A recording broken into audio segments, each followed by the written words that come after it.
aside spare parts and so nyoma bi to say and krata car home krata insurance and then roadworthy demonia de adini nyina constitute operational cost and he say oma tuma adwuma no be yo mo den obewie na be kofi no aboka the kiane ke wo say entumo eba they say no on cycle you are saying yourself say of course in the coming days you you better shintiabu. But looking at what is happening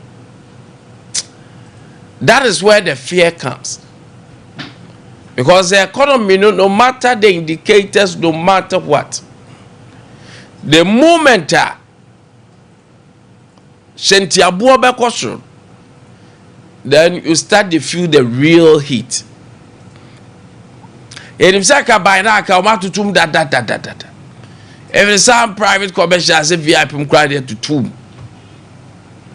I don't crack, I want a ma unions in the breakers. I don't know, be the out to me at the 18 tomb. I buy board over there, say, I buy incremental.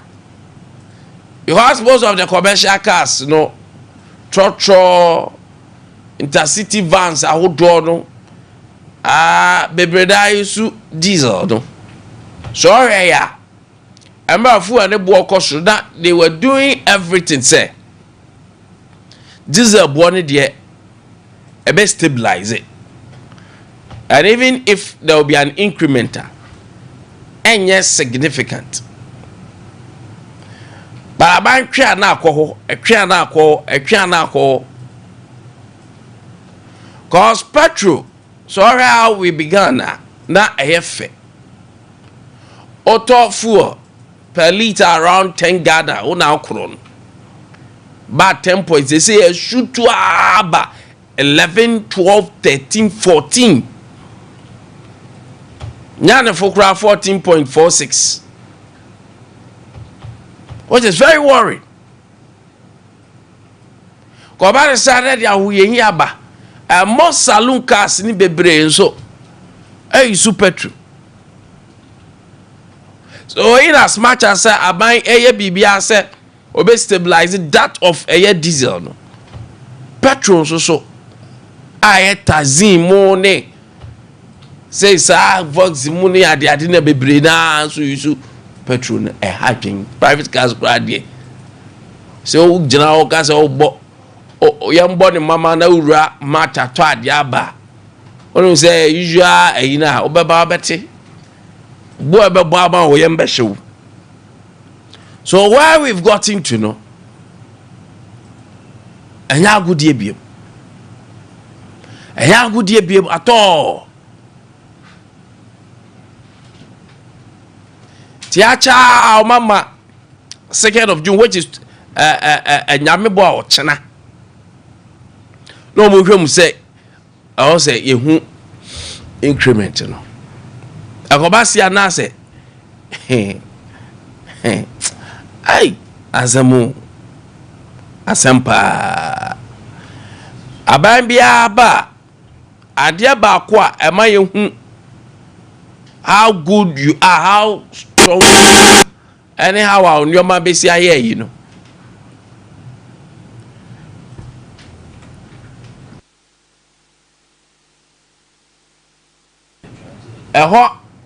And a bemu who say, indeed, what you are doing, a bekwa na say enko. The Excellency John Dramani Mama Swakasa, and I'm happy. So our voice we mitiebi and menyaje. Ghana on. Say attitude na change na ma. No matter how engineers in the still you better go back to our ABC, because our current situation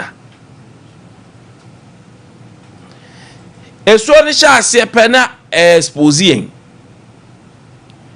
one I will see on water or see our dying our waterways no so or see obodum say nsuo so pani but still you do dry season obe for so asi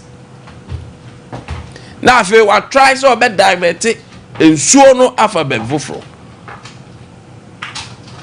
yaso a yara boten ade ya me hu nyanya me pa se me hu se me teka mu koda me hu se obi ato nwura ato atwene esa be pese me chesi ka no kra na me ma omu nyina si kra be sesa me hu nyanya me che bibia wa asase so se me teka na ka edi mani me hu so ma to nwura ato atwene sabi preduasa o to ato no so ni ana o se na sabi omu mesesa betime dwen wa me say idea ne hayen what is wrong with us obi atotogbo a wadi awie no ato atwen ko su ade moko owi a wato atwen ya tete nkwanchen kra sabta ye tonyoma kra sa obu ababi ote kra tonyoma no wodiri wi ano de ato gata ne wonanim na deliberately enipa bi hu sensuo sha ase atoyi bala wa ye choba fufo yi a egu onya asenketoa esore sha ase ato ya so de be ma enkofo yo mbefa begin kakranti bo so bo twa gunso nim sa de kon ye fa na west said de be ko oro officer ko chokia the ripple effect ni boba baby ababa bedru no aye wan kasa waboboa no aye wan kasa waboboa no baba me ni nkomomra no peida yare rakwaku buaten kwaku buache the national relations officer public officer ma alliance of drivers Ghana. I want to have my chair. Now, I'm to say, we be about what, yeah. I want to know how to I want to away. I'll pack the Boso Bonkrata, Modern number 10 years. Say no. Said ye fan go buone ene nam no ne ma beat sisa aropa be ehunam no mo demanding for 20% increment krata ya mo krata dey na inform sa decision mama na wa se ma no chi afefo krata ni e krata na alliance na cooperative na port lampo dey we 30% I shall say what china when you are GPS for no makonta no moyere anko yi na makofa 20%. Me ya konta ye eri de na bi secretary ni to no buase e she nkrata ni ya konta company ye ma na de na bu adawa fo ana de be yi on approve of na si ho 30%. Ye sha si o china na to say we divide ya kadisa Agama for HODB no ya tutu 100%. And then who could be no license aya too. Who could replace aya too. Nana any na ya tutu 100%. Omuni no mo sa pizza penalty stadium akotu di me sese. We like to win in one pa. E po one wa. Na na no pa na. Afesi ka we no. Ni di ya bia ko ni mi na de ye. Mama, and now we are so kind. Ana magazia. Ka inje je bossa. E ku foda be si ene to ne tawo no. Se ja ku ni to ne tawo. Mama, ye jumbe dia, ye sese so enye. Mama, stop boy dia manaka. Ka unso bi ka na mo wa branch no to me ka ni ye no so passa ne boto. Mama, abai ka tse we to se fish me fuel aba form. Fuwa ne ba form ama dawa for yin na ba jisa ba pukoba sisi ano fuwa no kosela total ne 17 cedi dila no 17 cedi 89% and petrol ne 15 cedi 15 cedi 33% and it na purchase from 12 to 16 cedi Nanka, what to move course on the 15th. Then when the Musanka, Minister Buffalo, Minister Ilani, Anna, after they want to say the big crowd also. And when Ilani, and another for her, say, I am too for an emblem. Nana, that's our call officer, because of 2 points. And so they are not so damn sign of a question, my dear. And if you take the entry in time, now me have more 30%. And since they are Juma, so if we see that's all Kofuka, but they will check 30 cities, would the 3 cities back home, but they will check 3 cities, would the 30% back home, but they will check 300 Ghana, would the 30 Ghana back home, so the bear should be the 6 year castle. Because I watch it as all change your mamma who came the Akosha and Jasio that the American say. Ada da bua kasa munuama omukra de ya attack so na mother of a union so no omu benya 20% mo manya 30% na mo calculation ya wo ye na chese o de fa total dia 15 17 bad engine mo so man hwese mo be fa go which is 14.46 Nana me nyina o fidi senior campaign for mudi na so ya da bani na so fu ya no wan ton ba bia ebebuwa wa we na mana aka nchi mu ana pose ba bia udi ba bia ne buwa fu achi na kota gia sa de fu pono na we de ko haijia mo winji no anything na me issue share no nana samada man benufu eyi a akware bada no koshoko adenti na GPS wo na ona program for ekoso ade ba sem ne ba ya GPS chief committee post voka ho na mo di si ona program for ne ko chi metro master na oji ona program for ade ne ba e no dey so bibi de enkoyi nana eti so mo si 20% a ya di e no mo ni atinye esuko bia no mla okọ university wo UTAC wo USAC wo WATAC ni na no omudo mo blaso da na da wa foku na ye na mi aduna wa china alliance cooperative na plotwa 30%.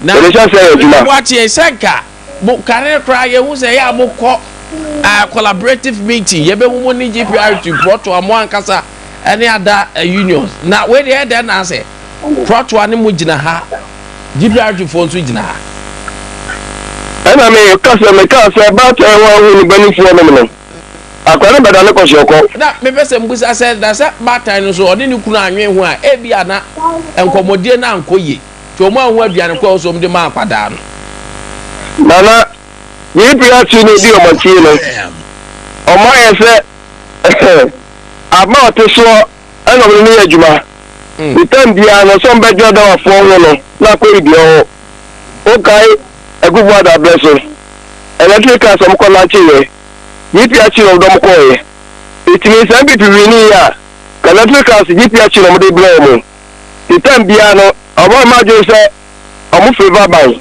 ene na wie adama foku awie ni where there strong allegation ene na awie ni tam bia no omo wese abana to so no ebebu omo de cast bi ba for work campaign the other time bia no ababi ateso a aya na GPH ba ye ni mem aja da wa fo no na ko bi ho ba se thank God da wa fo eja odim se ayi tatei eba esusu aso ne bebre be kakra ofufo joint o mbetumo ti ade na 20 ni se mu be na eye ya mu nyai ayi maame ne eba semi na mu nkambom ne mfa nko 20 na mu aga na fo nyina nana 20 no uji no na ka ba na tisu aja da wa fo dia na wu ko to di le mu ne 100% nana conscious na da wa fo chano 634 Ghana cedis. This year, and 210 Ghana cedis are account. This year, 744 Ghana cedis. And this is my own to me. The man then so yet to Adimu and the Asia Kodmaboka. And I'm not meant to walk over, not only a more cost. Market to my WhatsApp page. Already a tool. WhatsApp, I only 547. Yakobo na begwu nya na 700 Omoni minister bi go trust him ko yesi aso wa ba to omoni na mu ya tu mu anu ma pejam na sa na se ade wa fo ka mu ko ya ko no cha so ti ba fo ma be so ta ni mu pejam so be tun asa na wu magazia anasa abuso kan ni yo da ni nsuo ti ya me mo ma ira sa ni ska na wo ka o sa se ska ni ko no o ba ko na so ade na kwa koto no ni me mo ma peja ama adawa fo adwi wa ya ntiase ya consider mo things about power divi ni mo watutu any cancer percent meter e consider mo a lot but this the time I say pejam ni nya bi edisi se cancer na me adwo ti 30%. Na edi asumdwe be ba de because me fro car da me ko we fan say so ame ya je me 20% me ba makofro proto car onu ajim 30% edi asumdwe be ba officer body edi asumdwe be ba so ye car so fu a condition ni me ma ye mo car no munti 30% ko wa ba o de 40% ebe ma yo as you suka e car for na ba fu adi yam so chia sika ebno so na bi na sunje de be ba se ga na sunje mai bi anko baba me ma amen na wase na minister fremo anopay or the communicate ba mo be ko de oh na ze minister friend ya pa ho kissing me ana petro ibu ko soro eti no wa he enu atna wa na abi na be fe na apa ho ana ya fe ju anopay ma me na ase na echine dura ye hwe de susu ade board joko akwakoto ya go po sira na o sira producer all right yera Boating ana yene no edi komo ono ankasa na oye kasamafo ana public relations officer the Alliance of Drivers Ghana kwaku Boating na cheninka anope se yene ono so edi komo faja me boa ochena GPR for them 20% Protwa Alliance obiya be num ma me hwe ni na me gaba almost so them 30%. Anti sorry. Sir, offer GPR2 for car. I will try and get GPR2 for so. Barbara Harris so benya basa mamia. That oshe the corner make my fear and say sorry. There won't be any chaos. As sometimes I can't proactiveness in asemo. Asem sha se abobo no abobo ayen kakra na abedu ba bi aduru. So I ask myself say sector minister or yede because there should be a round table EPR to 40 road to 40 alliance 40 concern 40 obia at table ni subi na ya jojo that you know how to do things but when the Sompa FM ya tina wa ma echina alliance for kasi pro 12 for kasi on another breath so GPR to force it na obia ne de oka obia ne de ohunu ne mass ne nkonta ana even I'm shocked because there was the transport council so so normally these are the major stakeholders aside the unions. You have the council, you have ministry, no Jerebe omu kwatenasia ambe we then because no question ma make catch or they say fu ene de ekoso DVL enyomo mu twitwa no ekoso magazine niama ekoso no cry ba ko you can't do politics with this reality e war grounds no fu ene de no question pa ne say chenti abonde no kwasem pa ne say ba me ka no kwanche o yemfa wada say e betum but the percentage and who say a bit outrageous 30% there. That was too much. So if you look at the per calculations, it was like a ministry no cry engage you more. Ka so and be at 10%. Not even the 20 that GPRT is saying. Akwaso at 10% would have been okay. Permeso me mass let me find this amai. O calculating ya more bobo so ado pay nyina. To me, Akwaso should have been 10%. But the day, because said there is no sense of leadership. Obi proactive. We are Canadian. Actually, I'm just looking at how things will be. Some car from Ade Akye KJT ada Kromua. Na car me first one ajemi. Say 5 CD da metua. Waje me 30% also. Me bara me go free GPR to ajemi. That do you think say to be honest with yourself. Aside say e bia be ko ball ho akwa ka. Don't say GPR to phone. Ka bia no obo wa ofa no obeje the minimum one. Obia no obeje minimum no. Omina obeje the 30% that we are talking about. A junior driver for them so kakra o mu a o mbeji 20 na Sompa FM me ba that's a 2 CD battery 2 CD at 20 pesos at so me ba obi se mi ti se mi tua 30 and look at what this will cause. Passenger be also the kokonye e ada ya say obuni mate for da bia ho video balloon kwa so tim aseme so menti wase other than me by Jim say make or Jim say and a whole lot. But yet na say and ye din common ye hu baby ekosia aga minister enu baby ayekwe fire no pay match ani me joso ani o mu say obadi ada roma okrayi mu kakra na ochi mu so wi odi yakọ asande abanti ami adomaye eya ni so boni bacha na nzo e nyame adom eye pa e da twedi ampo nyankopon na sepa ho no fie nzo e nyame adom fie boko na fie asi weekends no nzo ko ye weekends ne ko ye se eja ye ko kazopi yes openo crab wakata na chikra weekends ne bit sorrowful yes but no Namima Bibiaya that's the most important thing. That's true. We have a successful program. So that is it. Okay. Everybody has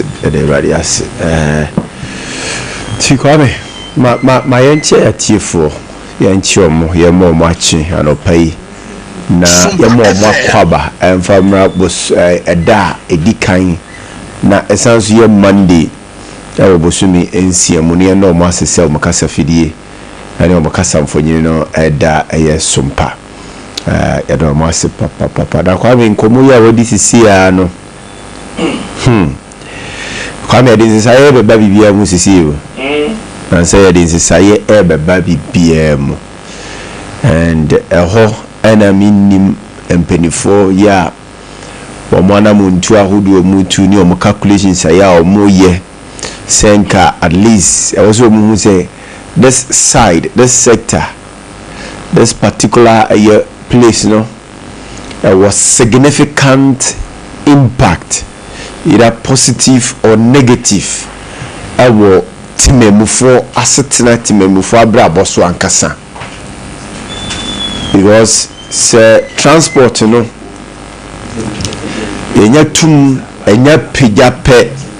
It means say bibia bonso eba bede ebepija enti a sha say the free fuel so say nya to fuel mu a abenya effect our transport first so na transport first no so nya to mu say kim abenya effect we bibia yeto ewo yememu ha so e the free aduane e the bantade a ye hye e the bansuo ediba bibia so ebenya nsunsan so na no pai sempedifo etie na mpanyinfoɔ nso ate sɛ transport operators ne sɛ wɔn pagya wɔn fɛ no mu pɔle 30% ɛna wɔn de ato so a they should be very quick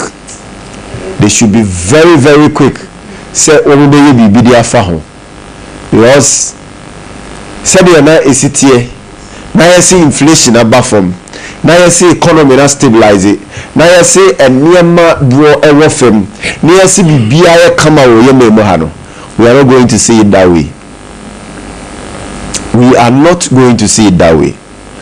Atufos the finance minister, His Excellency President of the Republic, Omo Kase economy no asine kwan so. Sompa FM. Economy no apeki shape, apeki form.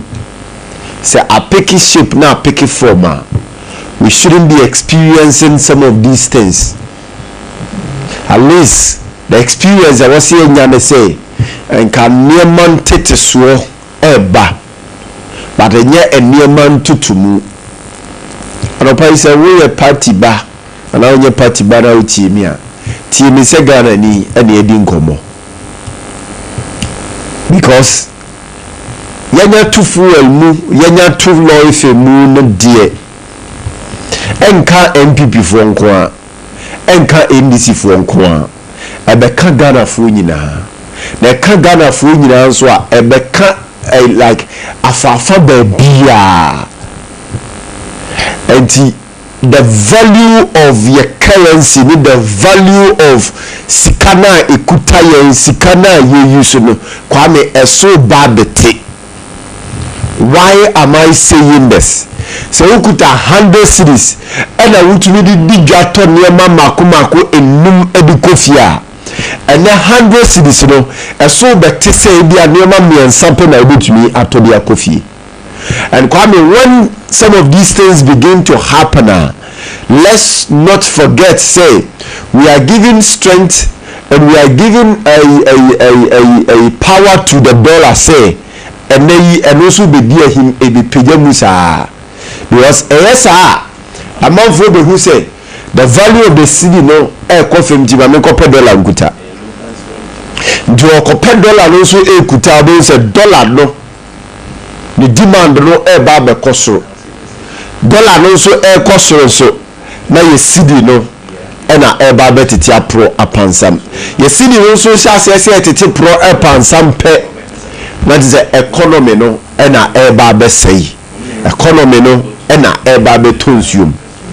So to me I think say there was the managers of the economy no e to da kwa we mo se da pe dia ye bidio money esi so say a hanum pa na sector ya driving your economy na kese pa ya say no dey any effect your economy no so gidi and say ye bribia na de nioma bia egu akwan mu de to kwan mu a I was say a hodom dey no ye pay key attention to that particular place no, which is fuel, because one of the major driving factor a sister bibia na define bibia wo ye memu ha.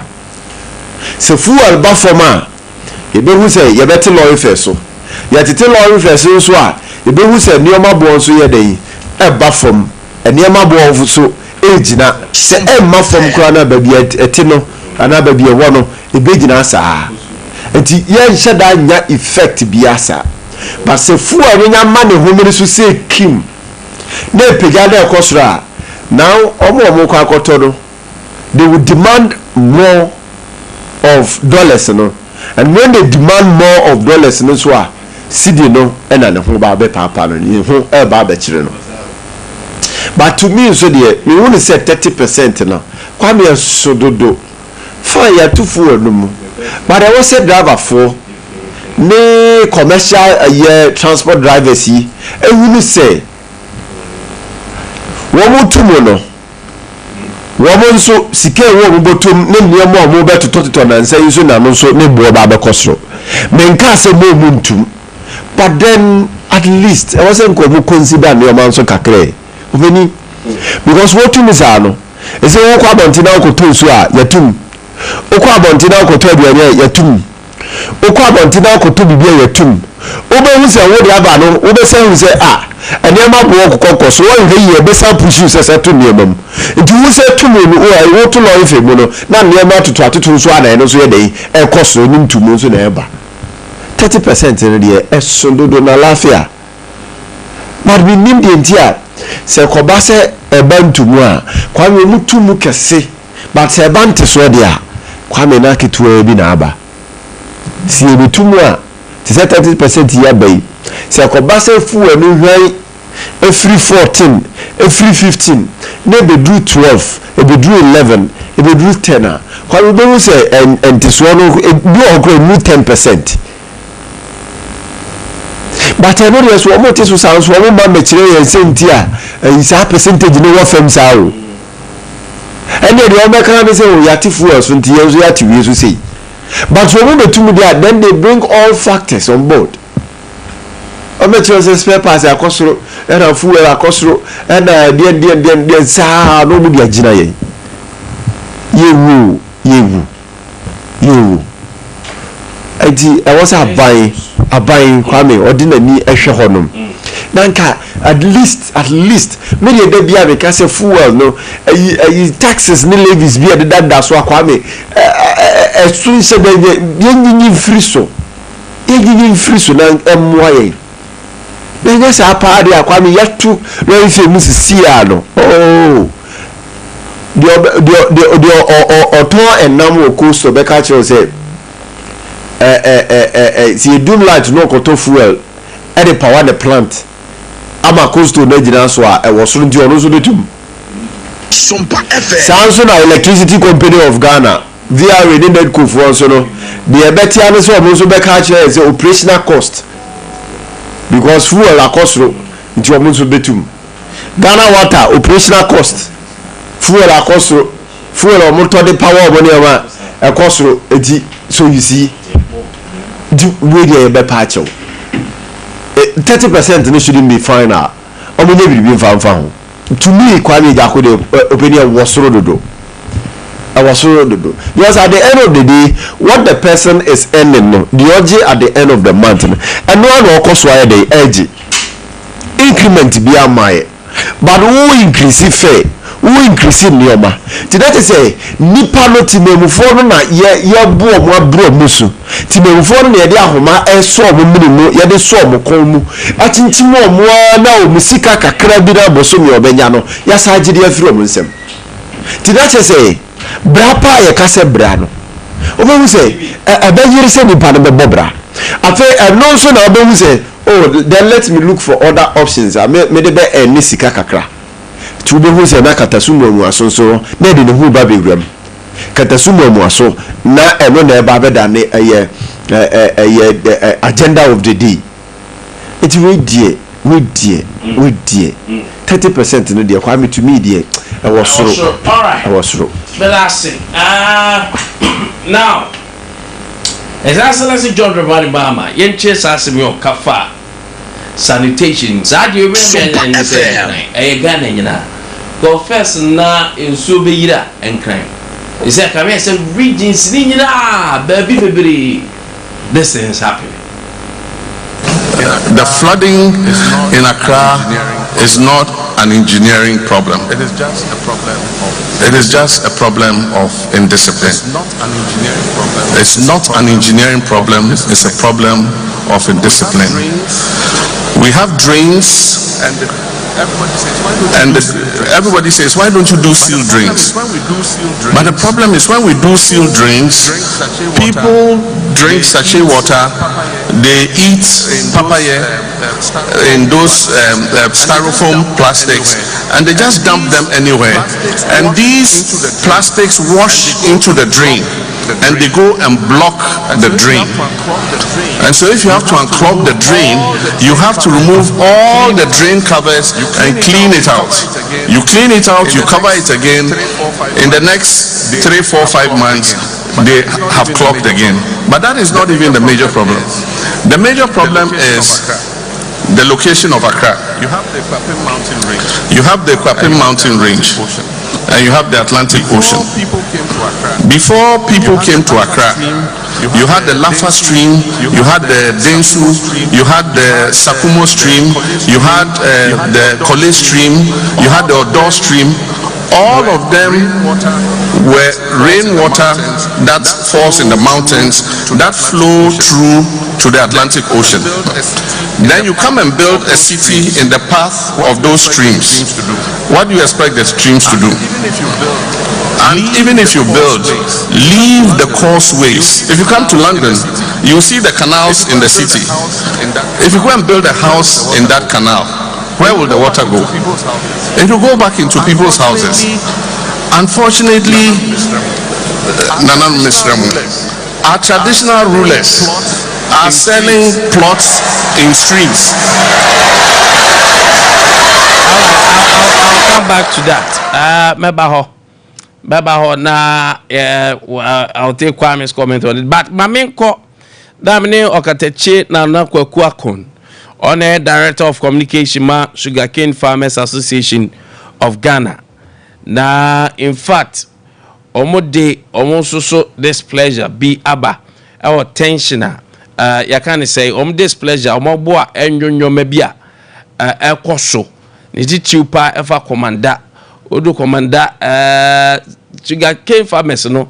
In fact 10 years we are wasted 10 years omu gidie omu ahotoso ni nyina kwa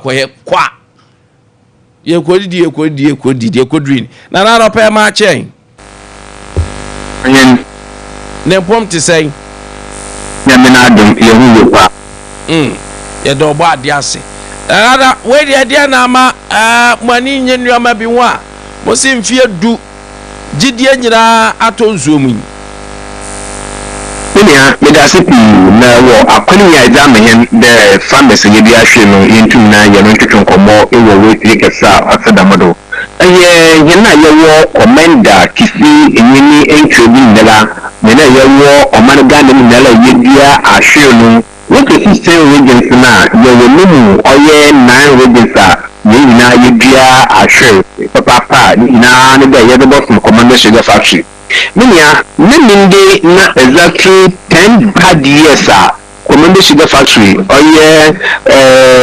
President John Dramani Mahama the first time in 2016 Nogoti Commander Sugar Factory na Neminde ni 10 years we no yana your friend 10 bad years sign the factory to no only juma mondu abosum ibasa impo it's a 10 years the factory to now only juma osum abosum ibasa not that bad years edema yen papa only see na yen farmers ye bi ahwe no yen sam yen kani nyina ne de now ye hwe factory no isima aye no isiwa na aban ombomazina no only factory no only Ministry of Trade agribusiness any industry only classy no fako President Special Initiative announced the 24-hour economy.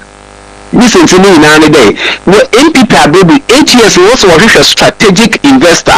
Now the Commander Sugar Factory was the Ashanesa. We need the factory. I need Juma in my Bibuna area. One so when ya Sibu Ijuma Lawanye. John Domani Mahama, His Excellency, any Professor Nano Kokwajiman. One so about 1 2 years we are here. Mayokui. The founder NPP Amayoku Nebrodo was founded as a strategic investor. The same sound in the Ministry of Trade and Industry. The sound now sound like a strategic investor. And he said, "Down ministry, no, I'm a more strategic investor." And I'm here with them. Well, Bomba factory no Koddan do or say no fata only thing yet to say His Excellency John Dramani Mahama and Excellency Professor J na no Kokwajiman commended this new day. We Commander Sugar Factory feel Trade and Industry Ministry Nasi. No phone call 24-hour economy another President Special Initiative. No but the monkeys have many boko and no one factory to know why you send a yes agencies have will be out now on to no codia vocal need the President obey nzema waje imadam ejuma to dam rekodum gold board ni ni ho obeyi all star be say yo to dam no we ejuma wori ye no wode bo man Ghana onu fule ye no pharmacy ye bi ahwe ni ye hu dem obeyere obi command sugar factory no fi minister of trade and industry na say na abanan se bo aka hye na so yi ho mbo be ye nini bokko ho enye obi na ball pot be ma no da ni ni e wodo the factory no botum na waye ejuma yina so ye kini na nde command sugar factory we ni fi oil trade and industry na abanan se fa ka hye na so yi ho obande ma nini babado ema ndema mutum na wakobi ye munia na me kai se mre bi mo invoke RTI no senke beya and information be say sa management no interim management acquire findings no omu emfa ebi mamo eno we kosi say dana munia me da CP minister for trade and industry me personally okudina parliament okada ni yan farmers la yedi ahwe no ebi todo me tese no ya certify one zama ho biya ya kan no call any day yana mami sipi bilo mi da za 1 year from month abubu no yana len ti ko ongo ko mo gese ni timpoda February ni 2025 okay deputy commander sugar factory ono na ye ti da olbano ye ti na ka ta ye bi kan man mi ko ko wa kan bi da wanje ne yin fa ba sai ne ko ni nan na ka ta ya yi tuna ya ga kaman ko ti da mabonu anyan kasa minister no ye ni gidiya da sai o kai je parliament no ka da mun no oye ni wa wani ko ye pe yi mu da IMC no ishishima ho ye no report wa da no wamma ye no parliament so ye hu na wa da bai ye tsawo na ye ga kai you the right information committee yan san kan ya to sai to reminding lake ya bulo biyu ya to sai ya ce wannan pen biyo ne do mun ya mun ka sai ana washan ba eti in ka wazi ba ya ne da ne kullu in da biyo commander sugar factory wa in san da wannan kin ne ne shayin in da mai report no wannan kin ne mai ya ne sai kibi wannan ne mu da minister no onye ne ne kwa ko ya shi no wọ́n bí pa wọ́n bí kọ́kọ́kọ́kọ́kọ́ nítorí wọ́n yẹn ní ìjọ ọdẹ yẹn ní màá bí gbogbo máa ọtí dàmú yọ bí ní kíjẹ parliament akẹgbẹ ẹ̀yin lè ṣí à egbò nkọ́mọ́ ọdẹ lórí fi ìmọ̀ yẹn náà kọ́mọ́ àti nínú ìwé bí ó sọ ẹnì yẹn ní ìṣìlẹ̀ yẹ yà yọ ọ̀pọ̀ Ghana ndọ̀kọ́ ló fẹ́ yàrá pẹ́sì IMC wọn lọ pọ̀ tó fún mi bí a mo so akyerɛw abẹ́ yẹn bẹ́ẹ̀ èlé mma report biara mbàkà yẹn sá ní ẹ̀dẹ̀ yẹn tún lé yẹn yóò dé yẹn maa mi ní ẹnjìn yìí ẹ ama kàmọ́pàm ní nyinaa ní ẹ̀fọ́rọ̀ aban ẹ̀ndì báyẹ̀ community sugar party ní ọ̀ntì náà sọ yẹn náà sí na ọ̀ntì náà nkọ̀nkọ̀ wọ́n ṣe bílà ọbẹ̀ anamọ́nà lórí ká ẹ̀fẹ̀ fọ́tù ní ẹ̀fọ́ ẹ̀dẹ̀ tóbi na nkọ̀lù bẹ́yẹ jùmọ̀ alẹ́mọ̀ kẹ́ nínú kẹfẹ́ ẹ̀yìn bá di ẹ̀sà farmers ní dídí àṣẹ ni níyà farmers ní yóò dídí àṣẹ ni yíyẹ ẹ̀fọ́ tún bẹ́ẹ̀ lá ìwé hẹ́ẹ̀ mo waje wan land no waje ye efutu waje ye nkude waje ye inde ife ni ya da we ndo ho nkofo bi ni na shiri do wa wo won to won to na shiri uma won to na shiri bi tina obotum na wa bandan oni fi ina yesterday oye omampini de ye next one ye de update ni ni oye president Mani Mahama ehe yene mami professor Jenda ne poko adimina oye komende ni ba makano ye bo hwe na factory no ayina dem ministry na factory no asano mo no ko fa would name dem o tedam so yen fa na fiel kanu e we pay no what kan ko say another way ya mahini da yen da njama ebetu na akoye edame papa de mi fi bishiri le woni nita okabi de sia 16th of June on Tuesday so obani day yene sama ye ba ka dan wo yi na no wonya nfende na kan chi wo de wo yi mo woni na kan woni no go wo de kwa ko ni obobo ye ma patu no ajeduma yene jama oga ya be ye demonstration pa na na ma heko ni na wakan rubi ahimba wakan akan ko woni na wa jatu de demonstration to dam no wal ba kan wo me ya ko e commander oba ye won wa ifi eye za de to omampani ni de so yan to be different so the city of this man to be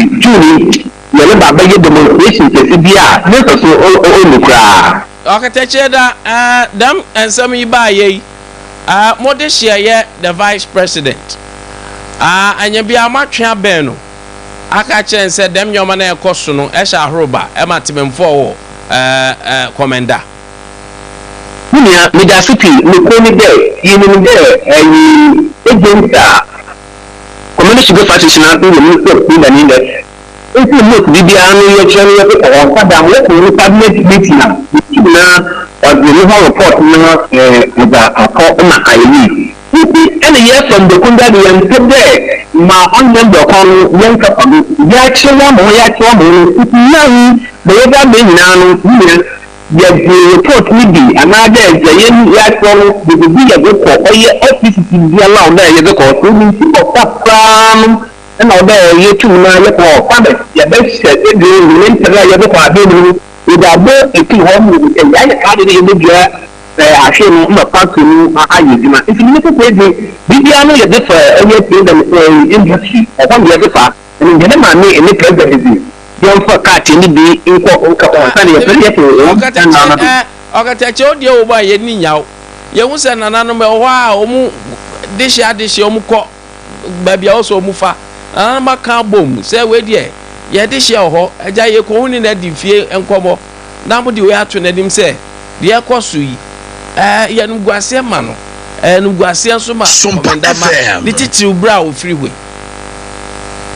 Munia ye no kwa na no bi wona na mo wutu ye no pa befu enya da ye tu ye wona na mo afudu ho a we ka pa befu ye no mo kwai enti am ye ntu na ye ko wa no do me na ka pa befu an mo ye tu de na no ye raka ye tu ye ko de ye tu wa na man ni me na ma ye bi a ye kan no ye ntu ye no wa tam na ye kan okay Akateche anope mame na sepa na nse krate ya ba de enye de wodo a obe from na onye atenase de ebesi bia ebedi hu nkomo mati ohin Okateche ana otenika Okateche nana kwaku akon odo ana director of communication ma Sugar Farmers Association of Ghana anope otese ono so yede ni di komo na kwasa kwa bebem no edema bi koso okumaka ye diemtia ma no atum kura enye ye I say abafikese ehu de enwoma sitie on say eya na sukufo no ko inter colleges ni sa anwoma ana sukufo ni bi tokwa nyina enim schools fo na say tokwa ni misbehavior ye koso tikuma kan kwada ibi na yese camera capture omatima identify about 60 na form 3 fo wom no ye di modernize omu that means all boarding house ye pamu se ko fie na fie be exams akwada ni bi response ne se asem no kra won ni mo hwe nipa ni twa from a distance tie wona mo na akwa kopeka obam kra ye hwe wani ma ye buso anu asem yes ya ye odi na kwara so mo hwe se the exams ya ben so ja o se samre do munya sound mind any total focus mo de be focus on so hwe no manya supervision of teachers no ma bo mu aman krata ye nyina anim se bedru se ya ota ben school aneboa wo samre yi mu ne yeso mu nko fie obi a the life nyina why border hu our siesta ne prepute yesi afedi onko fie na onko mra emeyen so ara parents ni biti no mse no ekwan yo mu fa so ne nkwada no edili no mu mboa nkwada no na ekoba sa akra ene na ase nkwada ya se pese obu feli so hwe ma me ajadu eni nkobo ajadu so eye parent na yanhwe so far se bi adwensa kire ye bi enso so aba ho ajadu ara pa ma che Yejisi Rura na obom ti say Abirida Baloma Ade Akye ni se monso mayo oba ade adum ye ho ye pa we gbase na dia akasada a teacher fo yo mu gina so so mapam momai Okoni message ya bi no egbe fo no tuere fo nya anope ya ni enemy me ba ewo kumaka final year student no waka ho o ma chere exams no na we information say wo a list students bi ana wo de di quarantine list ato wo so na se ankola ya wo over 60 wo ma wo kwan ma exams na wo so no wo to no ni hola students ni na wo ya isolate wo ya school ni egba so ni say wo yan kwalabone so we have to quarantine them, see them differently from say the year exams no na me enemy ni twanamo no ko school no e ko hu say ayampa na wonne ankwala no ekasa the effect asade no enya wo mo so no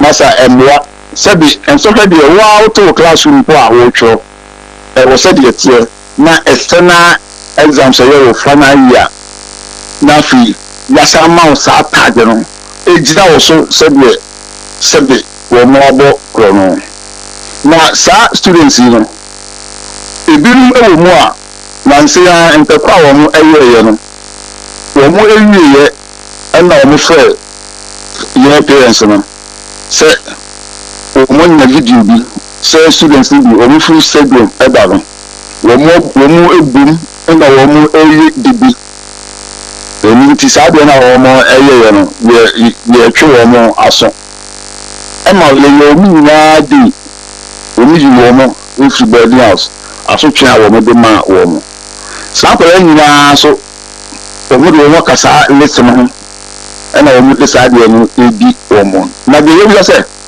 simple boni a wo mo ayeye no ena mo twe wo mo aso a mo di kan ayo wo dey and ade na mo extend aso twe no ekọ wo mo exams ebra wo mo etwe ena sa de so no enkola no wari e na wo no wo mo edili wo enti ye dwene ho na emra a wo mo ejira so ade ye sa de no a e wo so wo mo twe enkwada no so extensive sa so and uko school mo so Sompa FM o ma yo mu de dada ai ana mo se abetwe exams yo mo so mo school ana se sei wo mo ba school but wo mo no ya create different hall and e dia ma wo mo na asotwe kure nu sa anso ya kire sei exams dey say wo mo nyina wo main hall kesi a wo mo nyina etwe but we dey ye dey ebi ato so quarantine list ya baby a no ye exams a wo mo dey ye do mo ekọ edan fufuru and ewo psychological effects ewo psychological effects because you say wo ma dey say wo mo ebe boa ama say empo enkola ne enkola agbon ya say wo mo afilia because we share ebra na edura na wo so mbetwe wo exams a ndi wo free boarding house aso twekese pa na fi edu da wo choice we no so no na mudo wo mo fasa ekwan wo sim enti madam ma phase de enti na ye de abeda mo no na mo se ye sana ye no a so ne sa so na ye ne dia in school no empany for yimpi bi na ye kan kire wo no na owo fo wada ma mo ai head na di nkomo mo ni school for na di nkomo ana we ka se bi senka e ba ni se kwampo no se mo de sa asotwi e ba ma enkwara na papa mo e wo so wo mo committed to parents exactly so obi anka bibia ankere obi a twem se yihu se wo mo se so no after na wo mo e ye sa ade no enti na ye monitor say e bia but still it's ongoing. Wow. Eja my nurse na yenwura school mo na yenhwe de ekoso ye. Bibia de hospital from ebefro. No so me that say enya kwanya mo jama. Eja du ye owfo na ne banso ewo kumaka ho. Tishama ekoso no. Se yesi obuko ontacologists no yehu se abototo mo ka ho we mo ka ho saade a munyina ya emu day na emu day no kura kwa me punishment kitwa I'm drew I watch that your mom who say quarantine ne di quarantine no kura down so kwa me quarantine almost say omo yare so mo yare say omo ya omo very effective other students you know with what I just don't understand. Barbara for headmaster and say he's no answer. I don't know why. I said there is a post school because me just quarantine say. Say. Why for the job quarantine on one school for na school na nkasa na quarantine on. Na quarantine I had the bed. Now you know I want to get it. And why for so peneso am I quarantine on one as but why Kwame me bo answer na why ke be ka say akoda bi ye de kwotena ha na bia on the third day na ye exams no wadi boni bi ene ye betwi wa kwotena baby say no na be gina school for no the school na kra ba say we mo de the school na kra come why kra say yes sir because of index no otimi for bi kwotena baby without the notice of why for because no say ya yet na the why for ni dey course no oh yes yet na according to index number. And the index number 001, 002, now all of a sudden 002, they don't call it, not 003 about, not 004, so called, not 005 about. Yeah. Index means so. Yes, so WAEC should be aware, the idea. So the explanation they gave to WAEC was that they misbehaved when they were having intercourse, and as I say. Available to us right now. Actually, they are quarantine students. How can you do this? Deliberately, when we have first to be frustrated by a moment. How can you do this? Like how? Asotwe na ani mbijiti FM. Akoda de ya de aso. But exam time no. Sa trauma you dey fact o de akoda de famu na dey say indirectly we person o kire say akoda no kra o frustrate na mana feel. Index number 3, index number 20, index number 50 no. Mo na mo quarantine rule o dey asa mo mudi o. Kwame you know your question is teacher for some years psychology. Yes. And they should know this. Hold on come here ba no question is nkoda ni bi wo ma dwelele nyini nu baby a ye mood bi ye de adura betumi a contain sa ade you say bia no matter what I accept responsibility nti me kwa akotena ho na fi my you enye fine because sa ade e koso no de fine se nkoda no wo ma ye bibira mo twa mo so mo debordnize o mo ebia mo take part of school activities bi na se for amegetum but on the said exam date no there say the real wadi won chen na nya boni a wadi won WAEC time exam time now so we you the next year akotena baby like how because we are quarantine students. Because our time no headmaster or that authority zo to me to is ana mo na assessing. Enye fine. Kwame, I will pay Ghanaian ambassador to Korea, Kojo Choi, sense CHOI. Choi, sense dio. Ameya tia says Korea ne Ghana, Omanya African, Omanya weaver, passport weaver. But it is not extended to ordinary passport there. But I'm good at diplomatic in the service passport in quarantine. Everybody was on Ade Akye Abia and say, African Korea African foreign ministers meeting be Ghana na chair ya okuji to blackwa was so no sukobi. But before that, no the way the two no or there almost say Oman weaver na nya adwuma ya nsan ya omma. Based on that, na am say to be fast track case near man city. Oh yeah, very well. Very. Samimi and Sunday are there. Samimi and San Bako na say me who so. Samije who so. Sabolo kuji to black or so. Akabako. Bako so what the body obu so enje. Kwame on President Mahama. Then somebody to you at the Ramsey site, especially flooding areas. Maybe out to me say so Honsona radio body specifically than animal tones answers. Kwame Nekano Wakano because Nanamo M. Kwame Unaya Yaz in anonymous assassin. Come to what is Uncle Monoda. Nanano assassin. Nanano ye would to me assassin so. I am not moved to me assassin so, but I was a car of my own teacher and new crew, no teacher and so. Momani effect. Bobo bia be people who say this town, this city, a well planned like structures need to see baby. What say see? Efe. And no sakura basa na no more authority more and never hold was say more kasakura buying esuru. But se boko to na mo say the diamond mo bia no kwetena ba bia nsu bi na sefo a.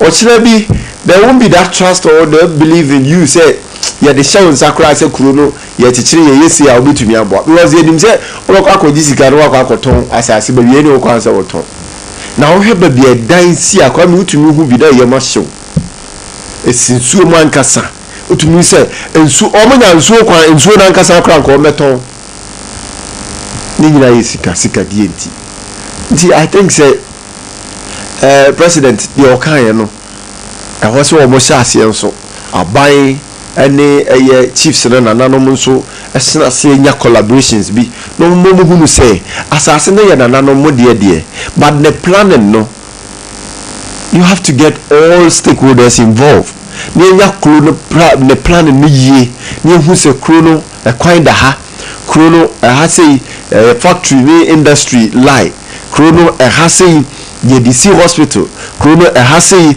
ye DC adan krono ha say weni ye de ye na nye ba bia na ye beton ne kwa kosi dan e de asi ayo ma me na ase aropai na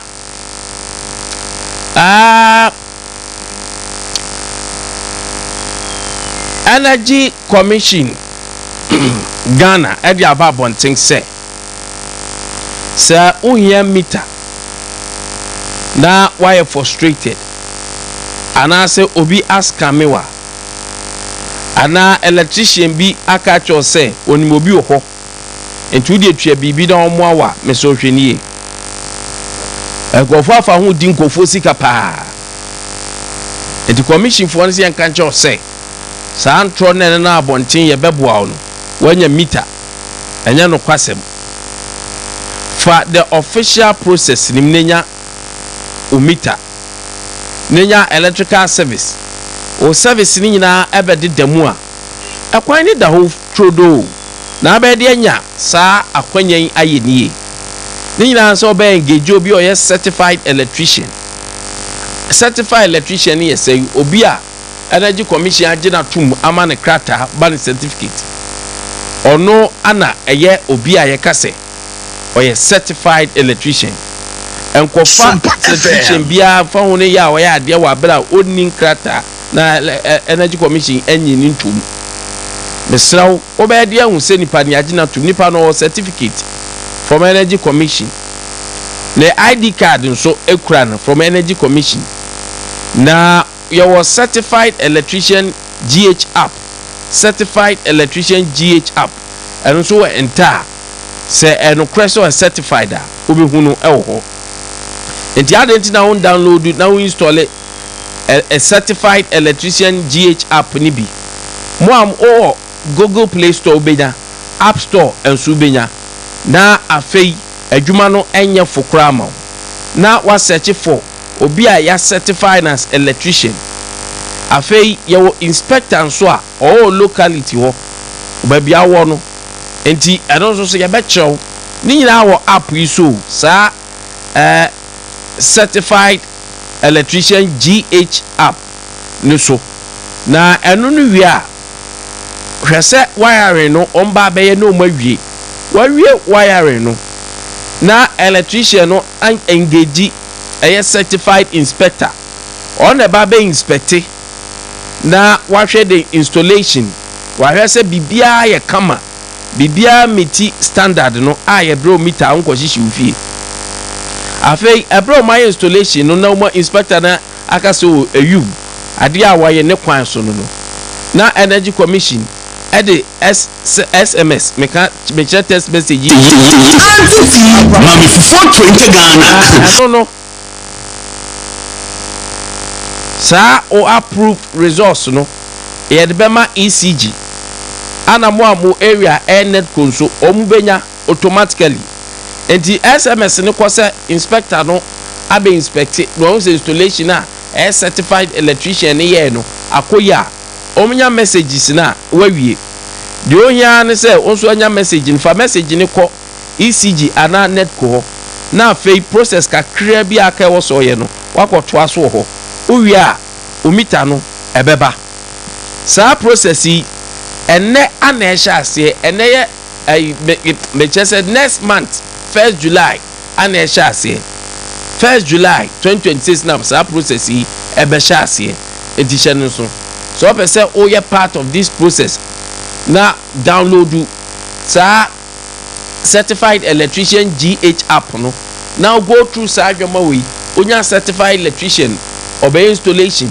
na afei wa link up with certified ɛno kora de ɛnyɛ wow electrician ɔyɛ certified to best link up with certified inspector no nso abɛ inspecte ɔmo wie a message bɛkɔ EC Jada Netco wa bɛnya bi fa kɔ office so na afei process kakra ɛhɔ no kɔ ne kɔ wie onya wie a ɛno ara no afei umita no ya short sɛ ɛbɛba ɛho hia sɛ ɔkɔ akɔyɛ paperwork bia na middleman bi na on official payment yakɔ giska anim ra kwan so na afei wankasa wayɛ personal connection bi na de asɛm obrɛw you should be ɔyɛ certified professional ana ɛboa ama ofie no ɛtimi ayɛ fie a ɛgya nhyehye hɔ na abɔ abusua ne fie nyinaa ho ban na afei wahwɛ ho yie ɛwɔ dangerous electrical force any fire outbreaks ni nyinaa ho yɛ deɛ yɛ stay safe do the right thing stay safe use certified electrician and certified inspector only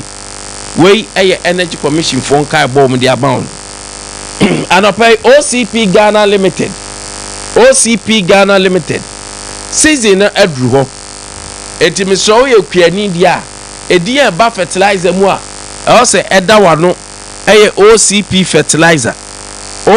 fertilizer ɛna ɛwɔ sɛ ɛda wano na deɛ tie ni OCP fertilizer no ɛno no ɛyɛ NPK fertilizer mo a mo dua aburo ɛmo ɛne nneɛma ɛtete saa no mo hia OCP fertilizer di anɔpɛ wo twɛn dɛ ade na nkɔpɛ OCP fertilizer 15 ni bi ɛno mo a mo dua ɛmo aburo cereals any vegetables nyadoa jene moko ntos mo atosodie bi a ohia enu bi anope bomodian ne kope bi na mo so amodua legumes no ohia OCP fertilizer na OCP TSP enti cereals no any vegetables no ohia OCP 15 anase OCP 10 na bo amoye legumes unya OCP TSP anopay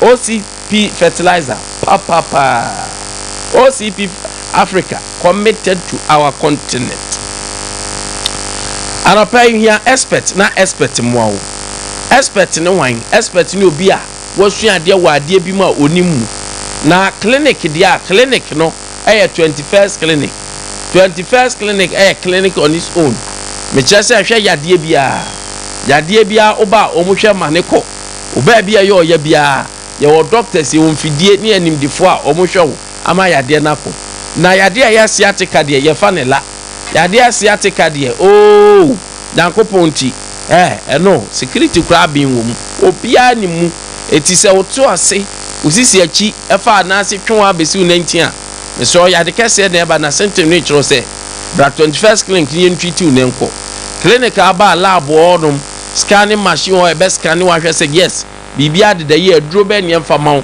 onum wi a ho atɔ eba physiotherapist wa o so behwe o kama anopa o mpewe na apeden eti bomodia na bra 21st clinic ye wo over 15 branches kuma se ye wo hwan overseas ye ne Alpha Radio ne ben so Sompa TV Sompa FM ne wo so aprosan kro ni ma wo ne wo fom sanso no bo ase Council Quarters Junction and Crimomra Tantra Hill sunyane mko sunyan teaching hospital ye ne first gate ne die nhwe nkransa ye gina ho tachima monko GN Bank dada anim 0249311311 0249311311 0540311311 ofre ya na twede somkura befa nya kiro ba bia ben wo na ade kyan wakọ anopai wasi nwoma emu ayehwam emunye hwam de a ene na edi ya yo unya comfort after wash udi go nwoma ma wotim se bibia ye kama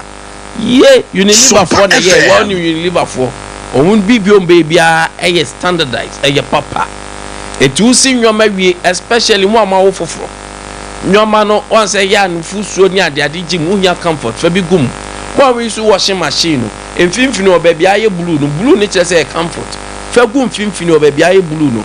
Until they a yini gugu apart the gua. Now the comfort in a gum Finfino, baby, I your blue. I feel ya bonse. You see, we are a Jim come as what on tide for a 10 your many. And no quanic after wash a 10 your many memoirs I issue. A 2 year comfort and pay. Coupe bi nefa di ujuma na ebeboa pa eye comfort aje bebiada alapeta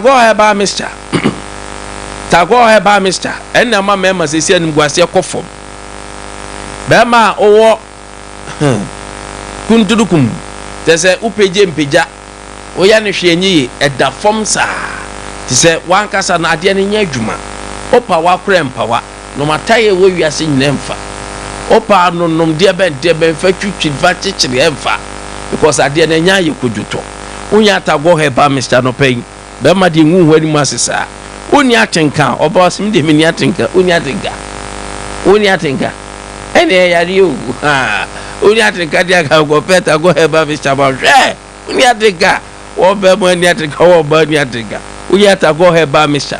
infections ahodo aye wu nyina Onyata go heba Mr. Hey, and the Ulysses Bekache Bajuma two infection go no syphilis white come 8 in answer 0243228296 0243228296 drugstore pharmacy shop heba shop bia obenyabi and up RSYD no VG studio you movie you film skit twa skit ibia akwabe se security utwa bia di nyina oba your state of the art facility wa kama utwa bia teams as oye the Hollywood omo mu twanso videographers no me professionals omo ye wo cameras a pizzles nendo is a modern one omo mu handle so tigi omo ye na say your creative directors pra ombe director utino chian kakra ze ube yotu ze bia kama 057471 5778 057471 5778 and 030-397-4822. Yawon crime malam abiase first Kokoko Street. Ofre Ghana fa na nyina oye podcast we streaming and verse we na person streaming ma ni nyina e be ya ma. Ofre ya eno ano no. RSYD Novidi Studios the professionals na nka senie. Anapa Roman Father Nedro Roman Father Nedro. Father Martin say ba Mr. Mr. Hona say you tititu na you tititu baby you tititu. Odo na pempem wo. Hey. Ya de kese na pa ma hu. Tititu no enya na say. Besrawo adi na ba ba yo. Stroke na yo. Ohonam yo ya honam tutu. Why mmere. O sorry class don't even sorry. Pressure diabetes. Ya de aye kwanko. Edro we bebo apa. Father Martin say ba Mr. Roman Father Nedro. Anopa ye manyankopon akwanya na abu say yes. Na me nam haban so ni nu so ye adwuma. Roman Father Nedro no Roman Father Nedro no. Anopa 0247 919 122 0247 919 122 0552668517 0552668517 Roman Father Nedro no. Ofa clear atnas ya no page na mama the New Patriotic Party ofa anopa marching Nkwantabisa meje so afanyunkum na me egusu chitaye Nkwantabisa ohwe baby abos na buka for duna anopa dia se dia ba otwere aponyankopon sanse bosomi a etoso ensia eye afeno empemu bosomi no ya bo register ye di eka present for no a ene eye bosomi no da edikan nti etia se de ase ba otwere aponyankopon na ba ma me kwana ko me constituency na me de ncha ko ma me member of parliament oforikum MP honorable Michael Akwasi Edu na machia party mpanifo nyina na masa abo party for abaso se ohwe Sompa FM na no polling station elections a Nkwantabisa ohwe constituency bidia mu ba aboni mu dede ni na sefo na ohwe oforikum constituency etima ya mana yefe na bibia etima ye kama na electoral area executive so and omo covet nyina omo ma pick from to contest the electoral area positions no chairman, secretary, organizer, electoral affairs, communications no yebe sre omo na ya we sure omo well and then nim said do na be ko and then china de ko nyina no to for kom constituency ye ma me papa mo a omo contest for electoral area positions na no munu aketua mo ba ofakle me we shimo well na masem mo se mo kwa bibia anya kama na ya anso asre vetting committee ni se baby yadu no mo ndo so do so mu yie na omunya the best out of them since vetting no the purpose of vetting is to disqualify anybody but also an educative session ebi ya obi ka ebi na nipa ko no so much sua de wo ho no atenetene na se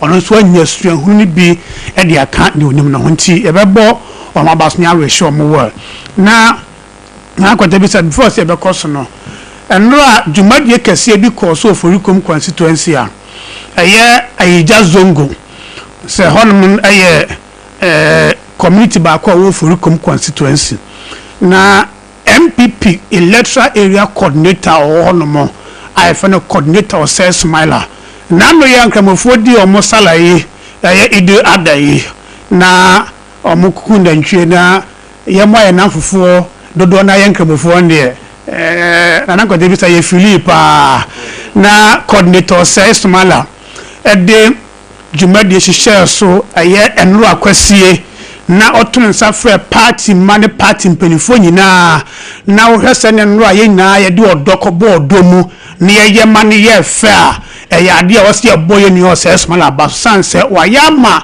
zongo no MPP ho ababa ye akono owo eja zongo ne enim senka zongo de nanka aye intine ye bebo na abaso na ya kase nyame enkoso wanhita no na dase bi mrabio na aboafo no so ya na yeso enkokoboa no na ba ese ba akofo ani nsu nyame ni kata nti yekoboa no watimi ayama eja zongo no MPP yeso watimi abrekitu nti bebo na abaso odwumade no ode hye so yara se no pay ya shase da edi enkobo also audio message number 0509438500 0509438500 what the fawa no pay beji akinkan edi amount so ewo ho so that's na Facebook near Sompa 93.1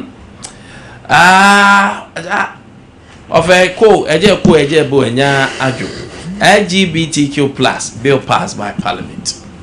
Samson at transport fares rises 20% from June to a Chenyambo as GPR2 sites fuel prices and rising operation costs.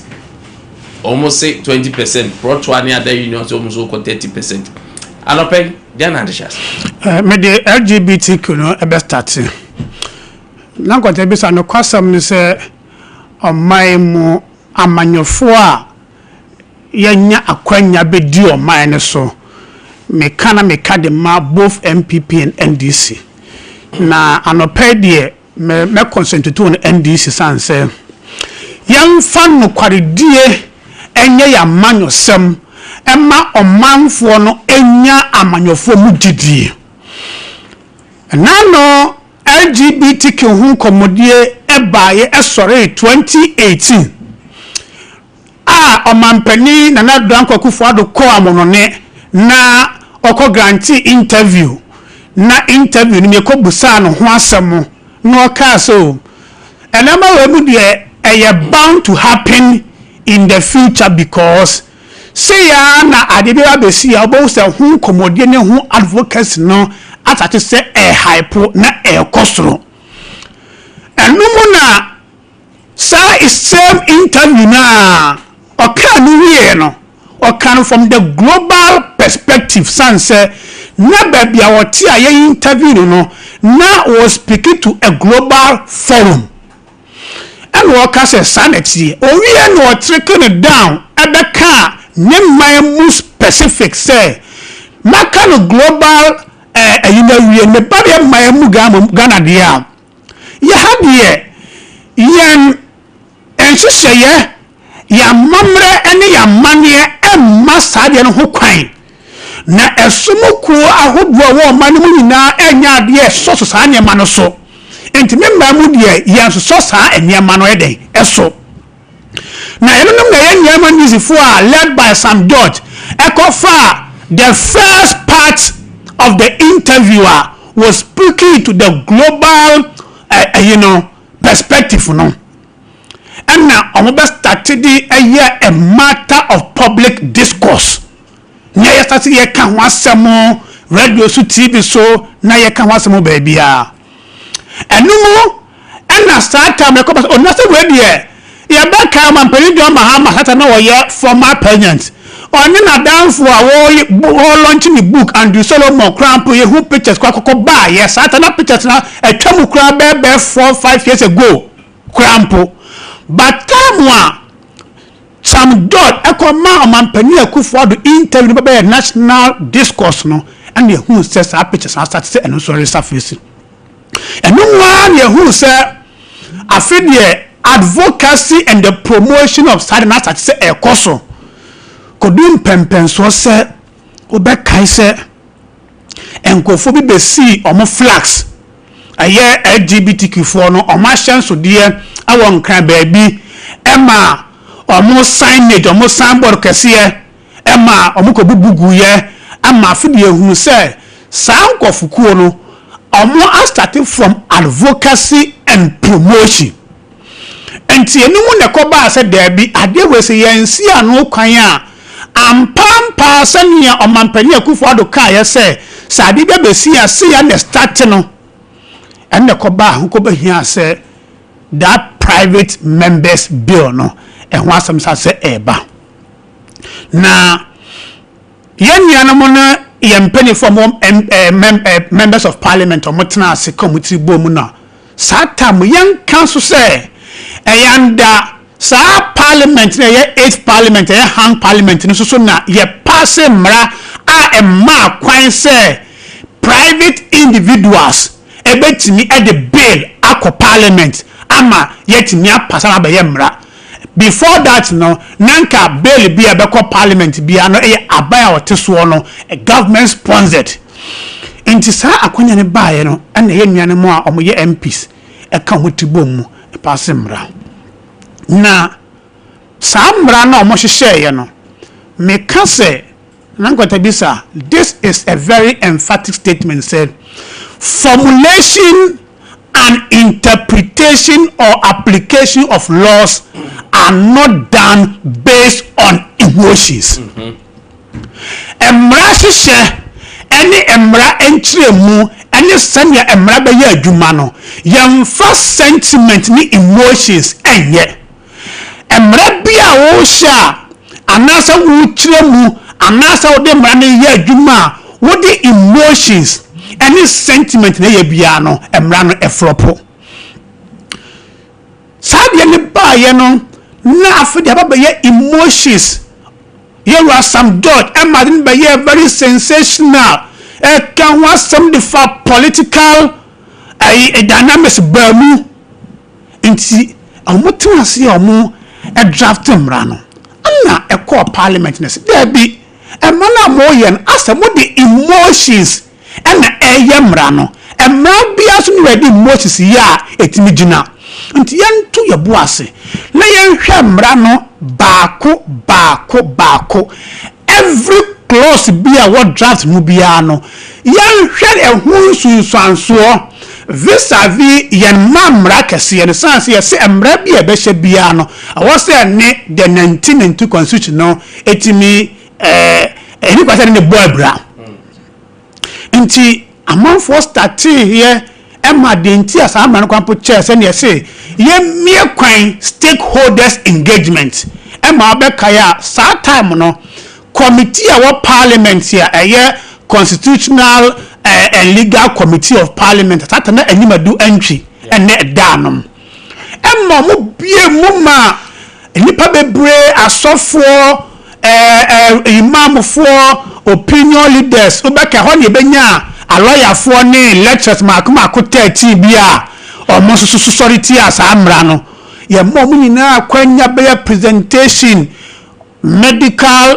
officers from the health side the education na baye hombeki come someone no say emra still no there are portions bi wo no ma what say sa hwe niye I honum niye very very sensitive and vague areas here o pass mra any kwan say that open and vague I was say very very specific enomo ena ekukọ ho da record so wo parliament ya ama wo mu anomo wo clauses ni hu bi ensenkaye ye se da bi ade amo passi eye ade abedumre bi no ya implement mrana ni implementation by a din sanse eye too vague and a areas bi so a ni implementation by a din and inti tamwa e passi ye no and na omo was adwini bi said there are some clauses bi o say hwene ye no e de injunction koto so na o kan de man this for say omampani akufo adore de no di kan hu so be court na Nkwantabisa omampani is the president of the land who receive national security briefings minute by minute and Nkwantabisa omampani na de be see odi kan de ehunu or security briefings here we are lawyer ni o court no odi injunction ko di ka ko hada no mo pass na manyimre ana na court so my do ma point o muntimi e ma en receive na unit na de chia enti enu no mampani ye de eteye enti mampani de chia wo kasa no ana wo kan ho asem satam na alne nkunya nkoko kan nsa o afiri time a court adi injunction to so say emra ma pass no injunction da so no mampani a wonimu mra no nimu se injunction da de so a onu wontimi nya hu bibia no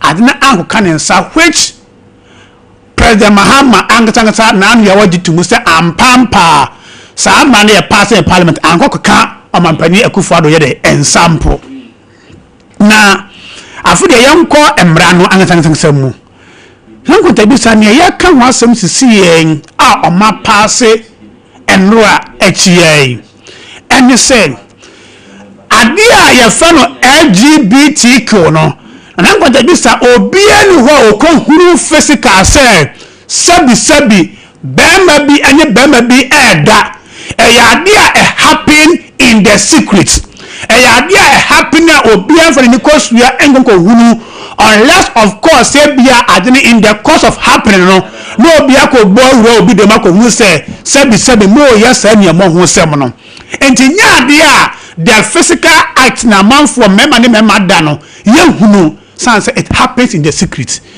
namum de enti a ye mran mo pa mran ko hia ye ne say the promotion and advocacy of LGBTQ activities. And into what we saw a man a decan now. Now close to no center on the promotion. Sanse a kayaka donor fundina or more or money sika our health, our education. Someone from more education. Echo human says can call be a free air banner. Yes, so say a yes or more air LGBTQ no husika ana omode braye tede kwampo yes ye konko twasa eska no so memba bio.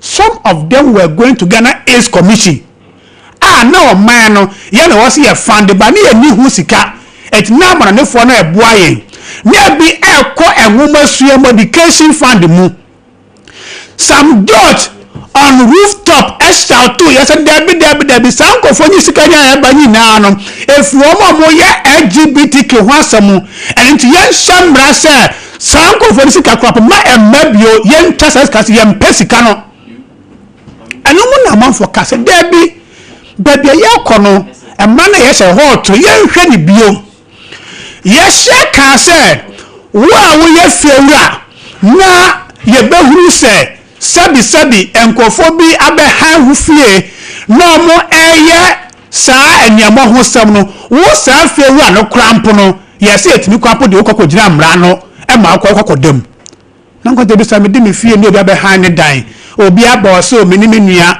e na ye ho akire behan me da ye behan de na ma han me de na ma han na ebia mempu fewu a menim mpo se bibi saa na ekoso say me fie one kwa me huti me chiri me ko gina adaka mu ade me ko to prison say me mpu me fie no ene me dan me dia ma enipa bi a me nim po so mo de yes ane mo ho sem no ane ye ka se da bi sa de ne ko ba bi ho tro a doctor fo a ene counselor say wo mo mpo wo mo a omo eye ade ni bi dada omo ya sa ntromu no dada na omonya sabi yare na omako hospital a doctor for mpo ya se wo mo ehwe ompo no ya se wo sa doctor ni kwampe betunda ko gina mra no e do ko to prison say obi a oye tumu no sabi wa yare aba na wo de wo ya hospital a wo se wo ya doctor na wo di ni pankwa na wo hwe no ya se wo bua no ama ne dwuma dia wo di na koso enti mra no say sa atam no first one no ene no ya se da bi ade ye di e mra na ye pass ndi ase ye ko ba bi e hotro ye ka ho asem a enne nia oma passing day na Nkwantabisa oma ko yi the parts ya about the promotion and advocacy na afimu prayer ko enye 1 enye 2 enye 3 amendment bi eno aka so we die ba bi mieni bi na am se na awase ye hwe ho yie 31 amendments na 31 amendment no kwa ye mrewo na Nkwantabisa mre bi de ko parliament. Some of the bills are parliament passing, some of them are just 10 clauses allies this year be on the 10 clauses 15 clauses na Nkwantabisa ni ye pass no 2024 ye ka so mampani akufo ado ensan no ene NDC for dia call machi ama ene omakoyi maako ediasa baako 31 amendments as those amendments no and they are the heart of the LGBT no which is the promotion oma ye frimu ama mra na baba be ye jata ye tutu ni more ye tutu ni sini na no said the jata no o ye jata hunu ye toothless tiger won't mean bite here sans na Nkwantabisa me say sabi obi o chene demu a o ye sa ne mo ho sam tumutum no obi a enkonko hunu enko cheno in the act nemum ye ne ye mrade aboho bae the promotion omo e promote sa ne man cost no I don't think at those times omo ye billboard people were unhappy e ko bu no omo ko see flags ni na se for me na no. That is surprising. Listening to Sam George. Yeah.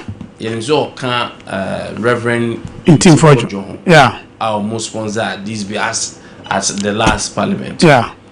And listening to him, minimum what chance on that. Yesterday, Saturday, no news.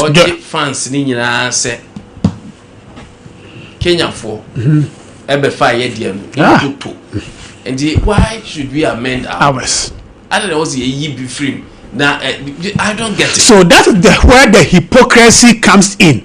Baby a throw any settings no one hope pepper na Nkwantabisa wa kan say Ade sabi wa woni se na dan wo tia mu se o mampani Akufo-Addo wo ye promoter na ni je ho edina won san wo so won san no enne wo so dam na ye very perfect to the extent say on my bisu ni Kenya for because Ghana for ye boy and send the more private members mo cast amani bo munti ya ba be fa the say o mo aye Ghana na wo so no nko na yi for the Kenya e dey e she ho the punishment regime no ni bibia wo nyina no ya fa no pepepe na dia waya wo say ye papa na obi ababe fa bo wa baso se mo de ma ya dia mna ye fe me dia come memu no na wo tie muso mampani Akufo-Addo sanyo and taking political advantage from it then the only need power was say